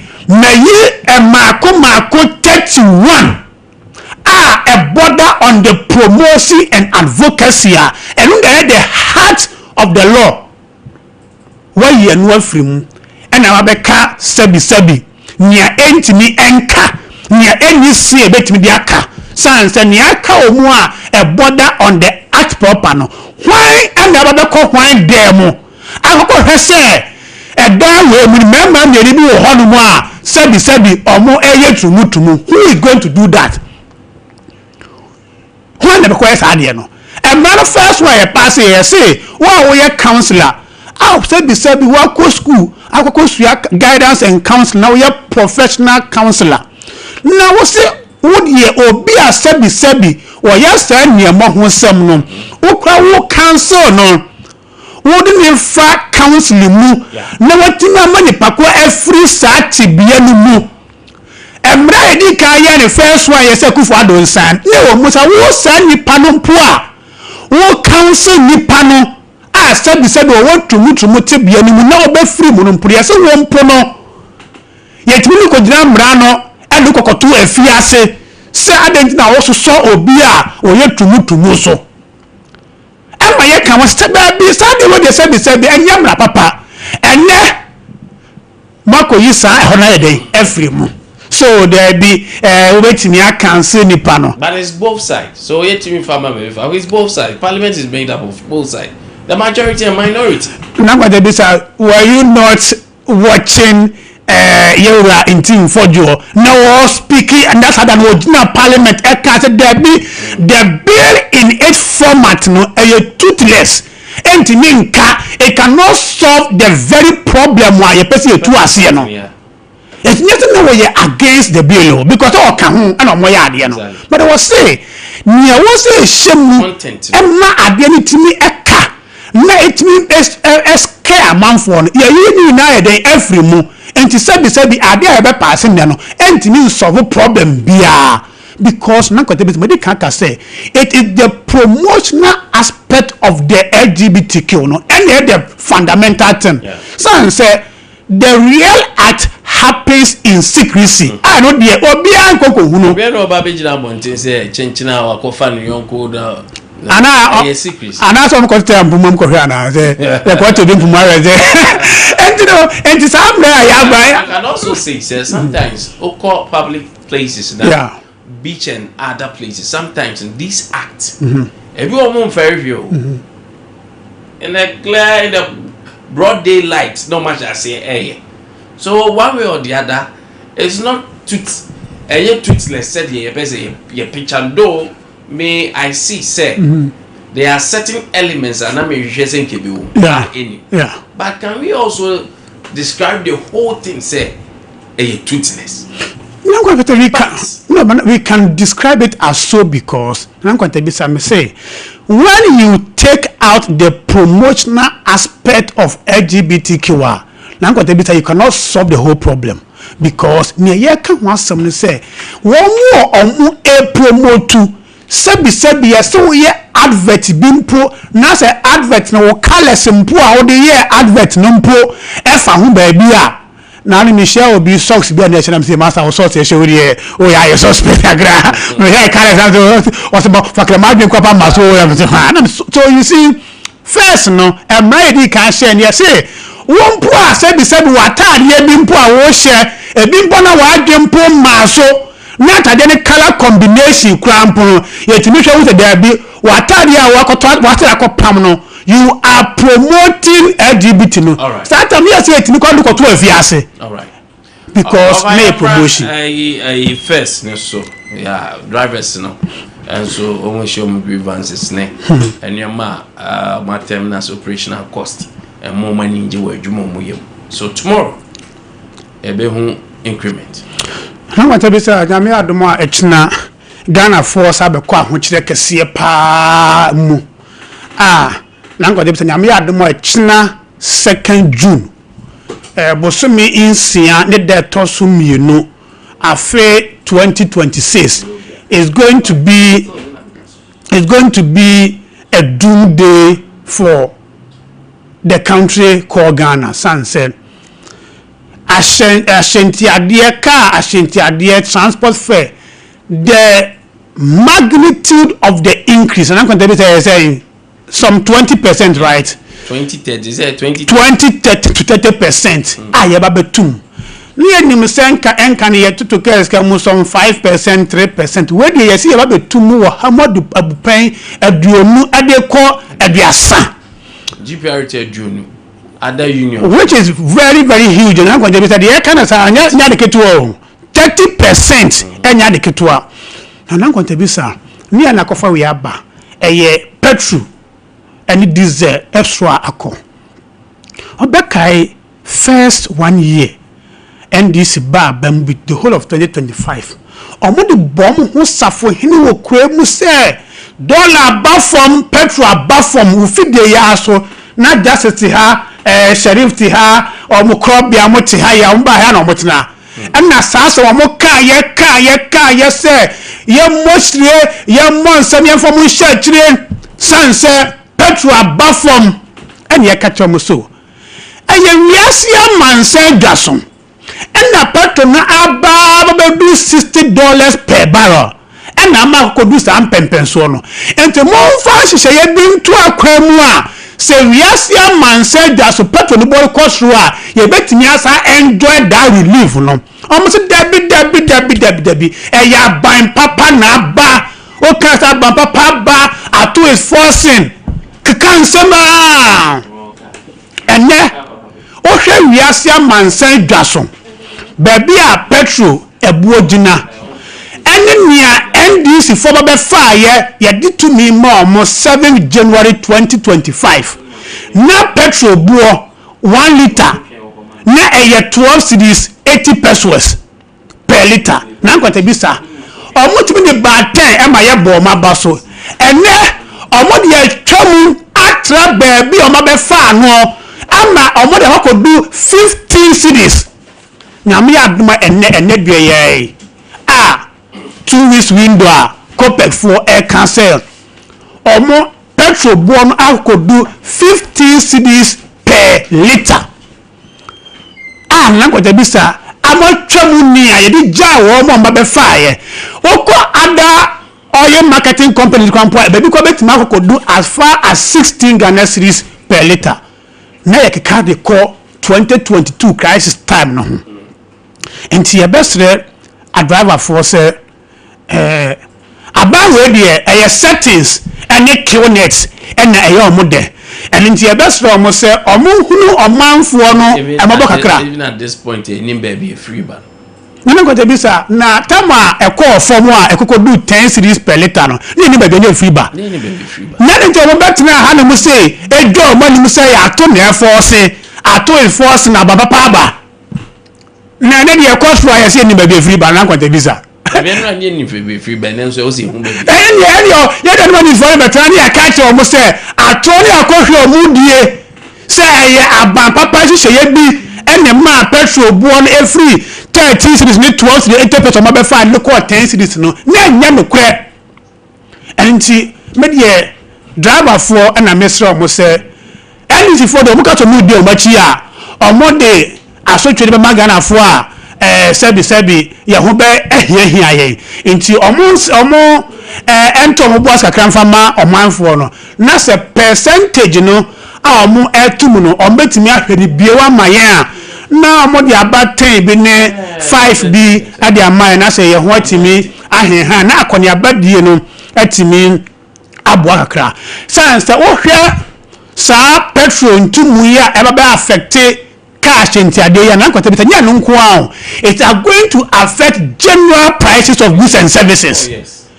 Enyema bo eba be cost for ya who say ampampa for the past 2 quarters no ya who say inflation ya yankwaya maimu na inflation figures no book mu about 3% na electricity bo air cost at bibia cash entiade air cost at bibia school fees air cost at bibia enema bo air cost at bibia milk bo air cost at bibia bel aqua bo air cost at bibia na suna ye book mu inflation de na eba form enti ohwe enam yo mo inflation ba ya almost a cost 0.3% enti ya hwese cash entiade ebe cost you know you better how it's going to affect general inflation figures ni asanso asrese driver for ne besre omo so omo yahu bibi na be ya omo nyahu bibi kakra mfa mai na percentage omo de tumu no emfa enkofom kakra mai na entimi emwa na omanfo no yenya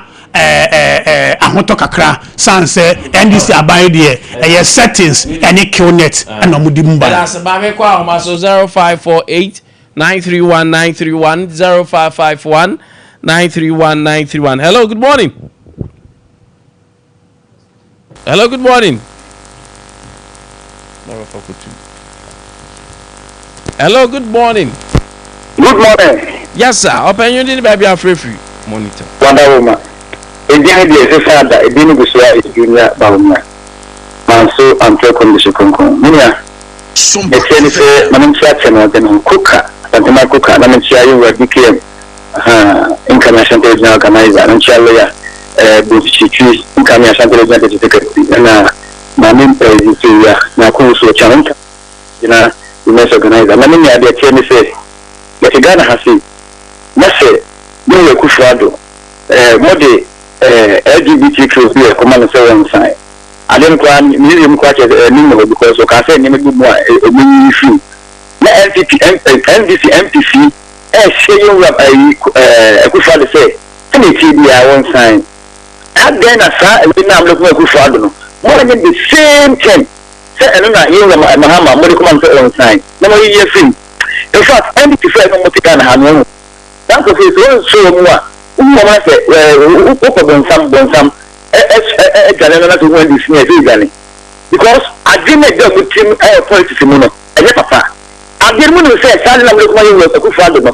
And never do more or fire and ya. I have more years to make you of Hamadi. Is another one from the fire. Not gonna say what the more sign. But I say, yes, animals. Not gonna 40 as I say, same as before the deal. Let's see another way here. And one of them is to our home. And to back to a crazy cannon. And let me an air cannon. It's a gun I say with beer on the authorities. And then you will put the time. Community to petrol course. So no one can say and after Ukraine Russian war, no one can say anything a petrol course. Most of the baby is a petrol course on the evening. Get plan in a map to the course. And they say we got to a crazy camp. Crazy club to look at the crown. It's a to do SND. Then they are more some and the media say, oh, Conoma, Mr. Conoma.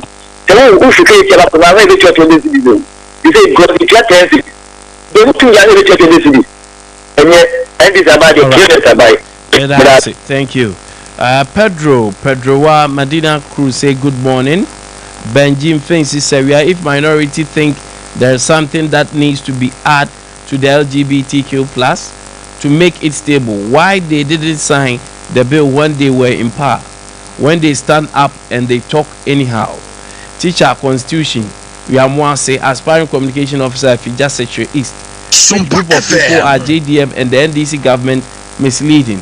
After the amendment made to the LGBTQ plus bill, prior to this passage by Parliament, has the President signed the bill into law? Is JDM aware of the increase in transport fares by drivers effective today? No, it's tomorrow. Is the inflation rate still within single digits? My regards to Honorable Mavis in Cancer Bodu Asante Man Coker and Dr. Baumia. Teacher Constitution, we are Mwasi Oyibo Boating Achumande Behi, member of the media patrons. The majority should explain to Ghanaians why some aspect of the LGBTQ plus bill were removed. Hi to Chamondeno Kwakwa Pia Coker, Honorable Amua Awuku Michael, Ashanti Regional MPP Secretary Ofo, and Shelley Cheitiwa MP Achuma Wabieja South, Oyibo Boating. Masawood Kumase Bantama. Ghana is being led by a group of incompetent people who lied their way to power. Now everything has shown clearly that those who voted against the MPP would never repeat such a gargantuan mistake in the near future. Fellow Ghanaians, arise and let's support visionary leader Dr. Baumia to make Ghana work again. Hashtag Baumia Beba 2028. Regards to Honorable Sampine, National First Vice Chairman, hopeful. And Abbas, right, good morning. Okay, thank you. Many birthdays and free honum. Yanko. So happy birthday to Francisca Yabua, the Ashanti Regional Free Senior High School coordinator, popularly known as Tundra. Yes, Tundra. So Francisca, happy birthday. We ask for God's mercy and grace.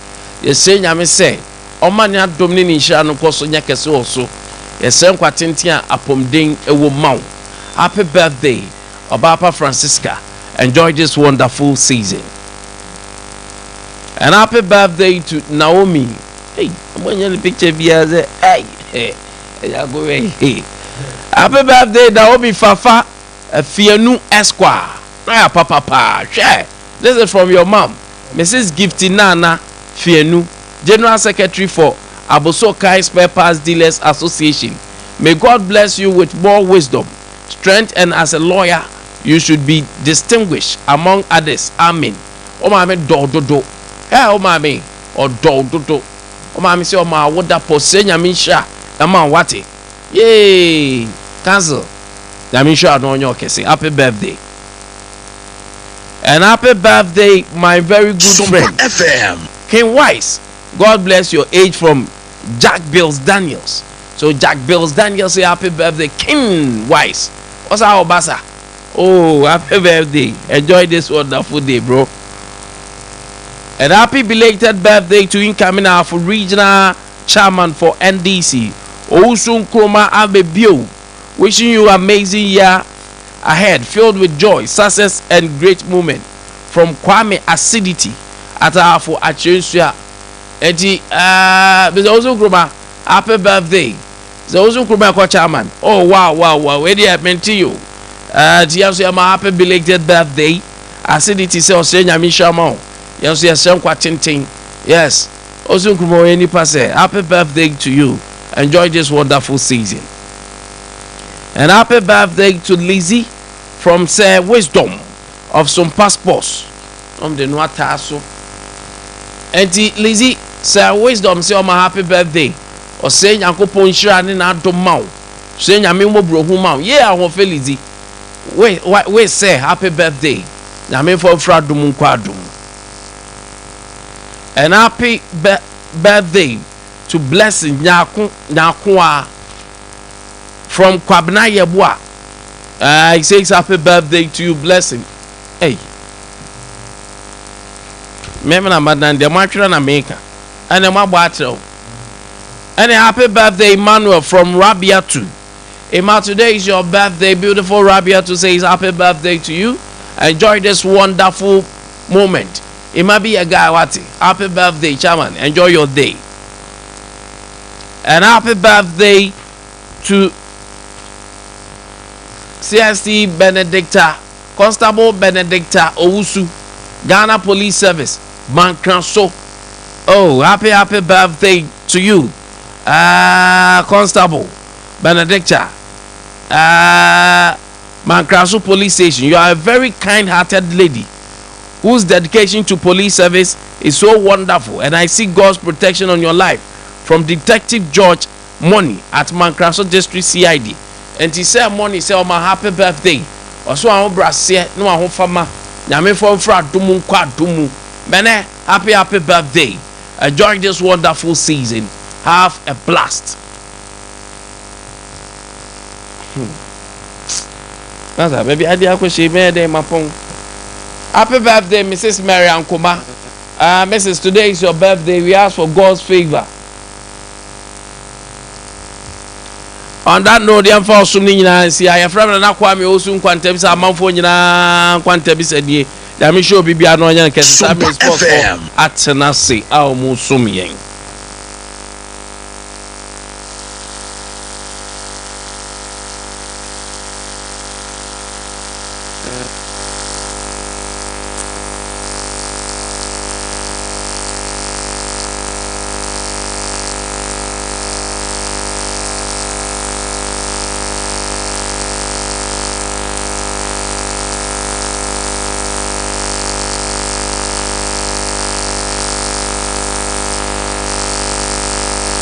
Pompaya mami, the Beja Juma, a Beja Juma.